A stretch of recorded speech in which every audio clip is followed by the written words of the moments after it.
ಕಳೆದ 15-20 ವರ್ಷದಿಂದ ಕಣ್ವ ಬಡಾವಣೆ ಅಭಿವೃದ್ಧಿ ಆಗಿರಲಿಲ್ಲ.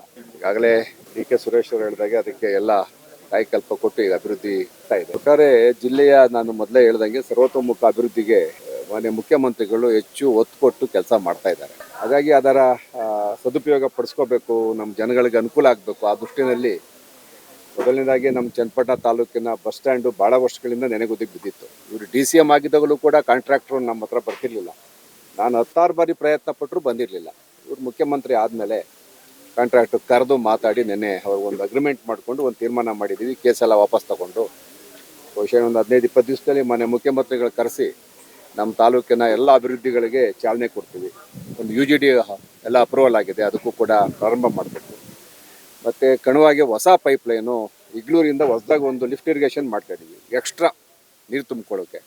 ಅದ್ರ ಮುಖಾಂತರ ಇಡೀ ತಾಲೂಕಿಗೆ ಸರ್ಫೇಸ್ ವಾಟರ್, ಡ್ರಿಂಕಿಂಗ್ ವಾಟ್ರನ್ನ, ಕುಡಿಯೋ ನೀರನ್ನು ಭೂಮಿಯಿಂದ ತೆಗಿಬಾರ್ದು, ಬರ್ತಕ್ಕಂಥ ನದಿ ನೀರನ್ನೇ ಕೊಡಬೇಕು ಅಂತೇಳಿ ಹೀಗೆ ಭಾಳಷ್ಟು ಅಭಿವೃದ್ಧಿ ಕೆಲಸ ಕಾರ್ಯಗಳಿಗೆ ಚಾಲನೆ ಕೊಡ್ತಾ ಇದ್ದೀವಿ.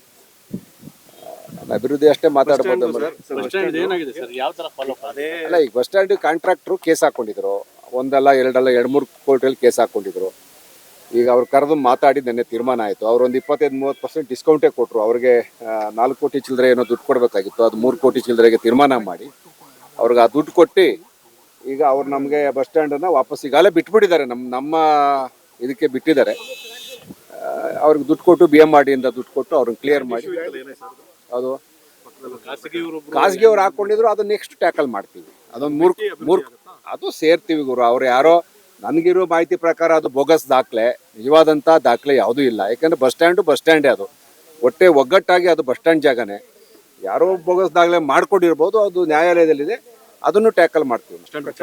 ಇಲ್ಲ, ಬಸ್ ಸ್ಟ್ಯಾಂಡ್ ಈಗ ಎಲ್ಲ ಮಾಡಿಫೈ ಮಾಡ್ತಾ ಇದೀವಿ. ಹೊಸ ಪ್ಲಾನು, ಹೊಸ ಎಸ್ಟಿಮೇಟು, ಇವತ್ತಿನ SR ರೇಟ್ಗೆ. ಬಟ್ ನಮಗೆ ಇದೆ ಒಂದು 8-10 ಫ್ಲೋರ್ ಕಟ್ಟಬೇಕು ಅಂತಿದೆ. ಅದಕ್ಕೆ ಮೇಲ್ಗಡೆ ಚಿತ್ರಮಂದಿರಗಳು, ಒಂಥರ ಕಮರ್ಷಿಯಲ್ ಕಾಂಪ್ಲೆಕ್ಸ್ ಥರ ಮಾಡೋಣ ಅಂತ ತೀರ್ಮಾನ ಮಾಡಿದ್ದೀವಿ. ಕರುನಾಡು ಟೈಮ್ಸ್ ಚಾನೆಲ್ನಲ್ಲಿ ಸುದ್ದಿ ಮತ್ತು ಜಾಹೀರಾತು ನೀಡಲು ಈ ನಂಬರ್ಗೆ ಕರೆ ಮಾಡಿ.